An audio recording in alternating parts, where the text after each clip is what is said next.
Olá, meus irmãos, olá, povo de Deus, olá, Igreja Viva do Senhor Jesus, que a graça e paz do Senhor seja em cada coração mais uma vez. E nós estamos aqui para abençoar a tua vida, para edificar a tua casa, a tua família, por meio da palavra viva e eficaz do Senhor nosso Deus. E espero que ao final da mensagem você possa tirar reflexões, lições importantes para a tua vida, para a tua caminhada. Eu queria começar nesse momento falando de uma história que eu ouvi em algum lugar, de um certo caçador muito famoso por seu método ímpar de caçar. Ele saía pelas selvas africanas e voltava com quantas caças quisesse, desde os mais indefesos animais até as mais temíveis feras. E o seu método era muito simples e infalível. Por meio de uma pequena flauta, ele hipnotizava os animais. Ao deparar-se com uma fera, bastava tocar a sua pequena flauta e pronto. O animal era totalmente dominado. Assim, aquele homem procedeu durante muitos anos. Mas um dia, ele saiu em busca de um velho tigre, conhecido por suas destruidoras investidas em pequenos povoados naquela região. Era um animal temido e, por isso, os moradores daquela região agiam com muita cautela.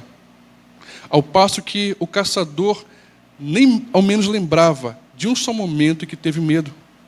Suas façanhas davam-lhe total despreocupação. Dentro da mata, o caçador pôs-se a procurar a temível fera. Não demorou muito para se deparar com um assustador felino, que passou a espreitá-lo. De imediato, o homem deu as costas ao bicho e passou a tocar a sua flauta. Como sempre, logo após o primeiro som do instrumento, os animais hipnotizados o acompanhavam com passos de amolengas. Porém, naquele dia, parecia haver algo estranho no ar. Os passos do tigre não estavam tão lentos como era de se esperar. Os seus rugidos continuavam fortes a ponto de arrepiar o destemido caçador. Mas como sempre dava certo, o homem não se importou muito. Sua experiência jamais o decepcionara. Por isso continuou sua marcha à frente do bicho como um verdadeiro líder e imponente tocava sua flauta. Em dado momento, percebeu que o bicho movimentou-se inesperadamente. E antes mesmo de olhar para trás e ver o que estava acontecendo, foi atacado pela fera. O tigre matou o experiente caçador e destruiu a sua flauta. Dias depois, foram tentar saber o que havia ocorrido de errado. E descobriu-se que o tigre era surdo. Isso mostra que a autoconfiança ela pode nos colocar em grandes perigos. Leamos então a palavra do Senhor que se encontra no livro de Isaías, capítulo 2, versículos do 10 ao 19. Diz assim a palavra do Senhor: Entre no meio das rochas, esconda-se no pó por causa do terror que vem do Senhor e do esplendor da sua majestade. Os olhos do arrogante serão humilhados, e o orgulho dos homens será abatido. Somente o Senhor será exaltado naquele dia. O Senhor dos exércitos tem um dia reservado para todos os orgulhosos e altivos, para tudo que é exaltado, para que eles sejam humilhados. Para todos os cedros do Líbano, altos e altivos, e todos os carvalhos de Bazã, para todos os montes elevados e todas as colinas altas, para toda torre imponente, todo muro fortificado, e todo navio mercante, todo barco de luxo. A arrogância dos homens será abatida, e seu orgulho será humilhado. Somente o Senhor será exaltado naquele dia, e os ídolos desaparecerão por completo. Os homens fugirão para as cavernas das rochas e para os buracos da terra, por causa do terror que vem do Senhor e do esplendor da sua majestade, quando ele se levantar para sacudir a terra. Aqui o profeta mostra um quadro em que Judá passou a confiar demasiadamente em si mesmo. E o eu passou a ser adorado, passou a ser cultuado como um tipo de divindade. E quando se deixa o eu tomar o trono do nosso coração, o trono da nossa vida, não há mais lugar para o Senhor ser exaltado. O profeta então nos mostra que é necessário que a autoconfiança seja humilhada para que o Senhor seja exaltado em nossas vidas. E a autoconfiança aqui nesse texto, ela se manifesta de 3 maneiras. A primeira maneira pela qual a autoconfiança se manifesta é por meio do orgulho humano. Lembrando bem rapidamente da situação que o profeta mostra a respeito da nação de Judá, aquela nação vivia um declínio moral, onde as pessoas não mais se importavam umas com as outras, pelo contrário, cada um queria saber de beneficiar a si mesmo e oprimir o seu próximo. É o que fala no capítulo 1, versículos 16 e 17. Lavem-se, limpem-se, removam suas más obras para longe da minha vista. Parem de fazer o mal, aprendam a fazer o bem, busquem a justiça, acabem com a opressão, lutem pelos direitos do órfão, defendam a causa da viúva. O profeta mostra também que havia um declínio espiritual na nação de Judá. O culto que era oferecido ao Senhor não era do agrado do Senhor, porque aqueles que ofereciam esse culto não estavam com as suas vidas do agrado do Senhor. Capítulo 1, versículo 15 diz: quando vocês estenderem as mãos em oração, esconderei de vocês os meus olhos. Mesmo que multipliquem as suas orações, não as escutarei. As suas mãos estão cheias de sangue. Era um culto oferecido ao Senhor com as mãos imundas. E isso não agrada ao Senhor nosso Deus. O profeta vai além e mostra que havia um declínio político na nação de Judá. Os governantes haviam se tornado egoístas, olhando somente para si mesmos. No versículo 23 do capítulo 1 diz: os seus líderes são rebeldes, amigos de ladrões. Todos eles amam o suborno e andam atrás de presentes. Eles não defendem os direitos do órfão e não tomam conhecimento da causa da viúva.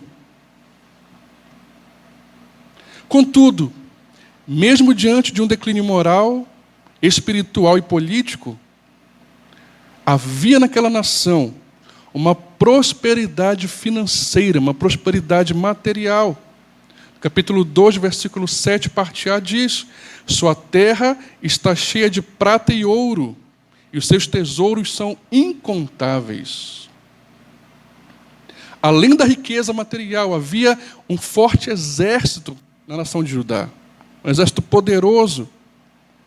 No capítulo 2, versículo 7, parte B diz: sua terra está cheia de cavalos e seus carros não têm fim. E esses 2 fatores faziam com que Judá se orgulhasse demasiadamente em si mesma e passasse a se exaltar ao invés de exaltar o Senhor nosso Deus. Contudo, queridos, de que valem um poderoso exército? De que vale prosperidade financeira, material, diante do dia do Senhor? Diante do dia que o Senhor estabeleceu para abater os orgulhosos de Judá? De nada vale. Por isso, a melhor coisa que esse povo tinha a fazer diante do juízo do Senhor que se abateria era fugir, como está nos versículos 10 e 11 do capítulo 2. Entre no meio das rochas, esconda-se no pó, por causa do terror que vem do Senhor e do esplendor da sua majestade. Não há o que fazer. Mas uma coisa importante para nós: aquilo que aconteceu com a nação de Judá pode acontecer com qualquer um de nós. Qualquer um de nós pode ficar deslumbrado com as coisas que nós somos, com quem nós somos, com o que nós fazemos, com as nossas qualidades, com a nossa sabedoria, com os talentos que nós temos. Quantos de nós já ficaram deslumbrados com as coisas que têm, ou com aquilo que são, dizendo: olha como eu sou bom, olha como eu sou um bom cantor, olha como eu sou um bom pregador, olha como eu sou um bom músico, olha como eu sou forte, olha como eu sou belo. E assim passam a exaltar a si mesmos. E não há lugar para se exaltar o Senhor nosso Deus Todo-Poderoso. A segunda forma da autoconfiança se manifestar nesse texto é por meio dos feitos humanos. Os feitos humanos aqui aparecem por meio das luxuosas construções que Judá era capaz de levantar. O profeta mostra a qualidade dos materiais, dos edifícios feitos pela nação de Judá. Nos versículos 13 e 14 fica claro a imponência das casas, dos prédios feitos por aquele reino. Para todos os cedros do Líbano, altos e altivos, todos os carvalhos de Bazã. Essas figuras aqui mostram imponência, força, resistência. Ainda mais, para todos os montes elevados e todas as colinas altas, mostra que as construções, as casas eram proeminentes, eram luxuosas. As casas do reino de Judá eram elevadas, se destacavam naquela região. O versículo 15 diz: para toda torre imponente, todo muro fortificado, o quão forte eram aquelas cidades. Muros fortes, construções fortificadas, alicerces bem feitos. Isso levava muitos a uma sensação de segurança, dizendo: quem é capaz de nos abater? Nenhum mal pode nos suceder. Olha como as nossas casas são bem feitas. Olha como as nossas cidades são bem construídas, são bem fortificadas. E isso levou Judá a exaltar a si mesmo por causa dos seus feitos. O profeta fala mais, fala das relações comerciais que Judá fazia com outras nações. O versículo 16 diz: para todo navio mercante e todo barco de luxo. Haviam fortes relações comerciais entre Judá e as outras nações ali da região do Mediterrâneo.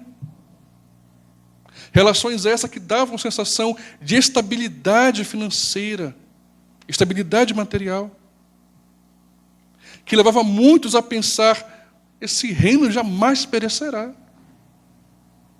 Nosso comércio é forte, nossas cidades são bem construídas.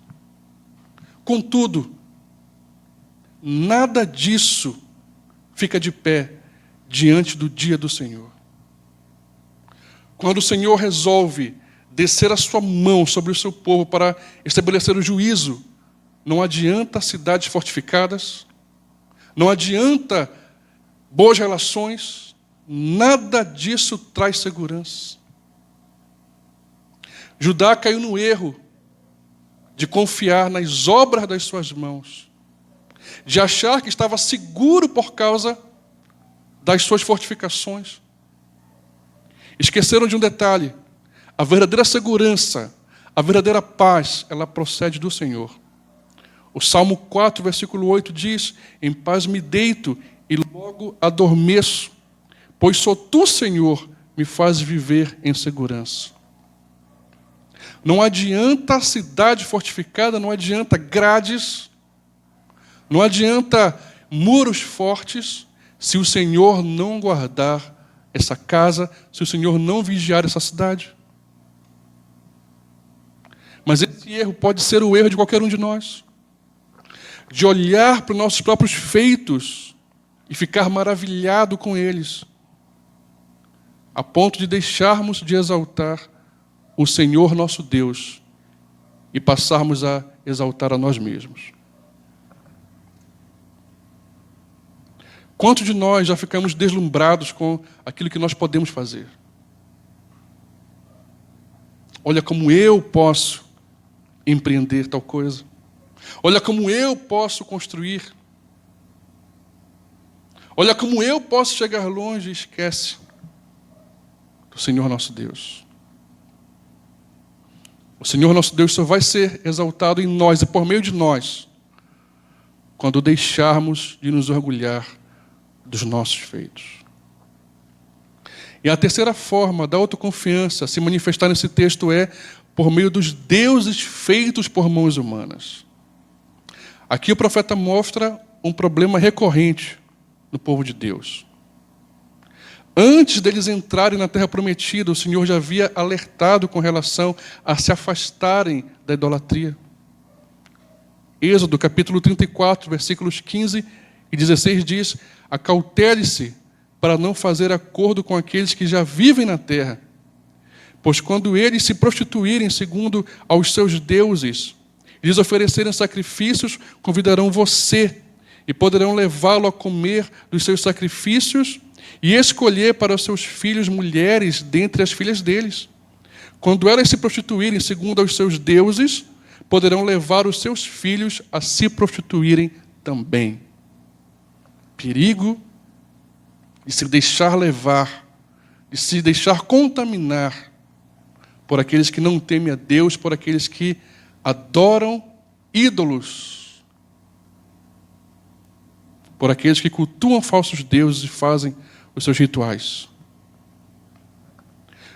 Depois de ter estabelecido na terra prometida, Josué desafiou o povo a se comprometer com o Senhor. Josué 24, 15 diz: se porém não lhes agrada servir ao Senhor, escolham hoje a quem irão servir, se aos deuses que os seus antepassados serviram além do Eufrates, ou aos deuses dos amorreus em cuja terra vocês estão vivendo. Mas eu e a minha família serviremos ao Senhor. Os juízes e os primeiros reis de Israel, de certa forma, levaram o povo pelo caminho do Senhor, levaram o povo a temer o Senhor.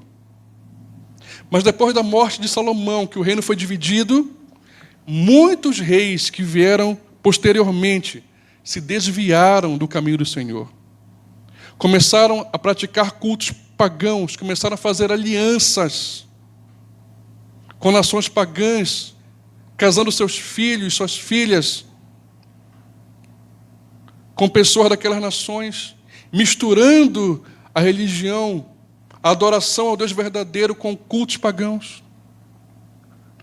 Alguns reis chegaram a institucionalizar o paganismo, a levantar altares para deuses pagãos, postes ídolos, a banir os profetas do Senhor da sua terra. Alguns reis contemporâneos do profeta Isaías eram completamente idólatras, participavam de cultos pagãos, levavam a nação a se desviar do caminho do Senhor. E isso mostra para nós uma triste realidade. O quanto os seres humanos naturalmente têm dificuldade em crer que são guardados e guiados por um Deus que é invisível, mas que é real. Um Deus que nós não podemos controlar, um Deus que não faz as nossas vontades. Um Deus que nós não criamos com as nossas mãos, mas pelo contrário, Ele nos criou com as suas mãos. Um Deus que muitas vezes diz não para aquilo que nós queremos. É muito fácil confiar, é muito fácil crer em algo visível. É muito fácil crer em algo que é feito pelas mãos humanas, que eu posso levar para cá, eu posso levar para ali, eu posso controlar. Mas quão difícil é crer num Deus que Ele que nos controla, que Ele que tem o controle de tudo nas suas mãos. O Senhor, contudo, promete acabar com os falsos deuses. Versículo 18. Os ídolos desaparecerão por completo. Enquanto continuarmos a exaltar aquilo que é falso, nunca conseguiremos exaltar aquele que é verdadeiro. Enquanto os falsos deuses estiverem no nosso coração, nunca conseguiremos exaltar o Senhor como Rei, como Deus da nossa vida. E talvez você diga para mim, mas pastor, eu sou crente há muitos anos. Eu nunca me prostrei diante de uma imagem de escultura. Mas muitas vezes nós adoramos e colocamos outras coisas ou pessoas no lugar de Deus na nossa vida. E isso é idolatria. Muitas vezes nós adoramos pessoas, adoramos pensamentos, adoramos ideologias, adoramos coisas. E isso é idolatria. Enquanto isso for um Deus na sua vida, enquanto essas coisas estiverem no trono do teu coração, você não vai conseguir exaltar o Senhor como Deus na tua vida. Para nós pensarmos aqui nesse momento. Muitas vezes nós ficamos maravilhados com o que nós somos, com aquilo que nós podemos fazer.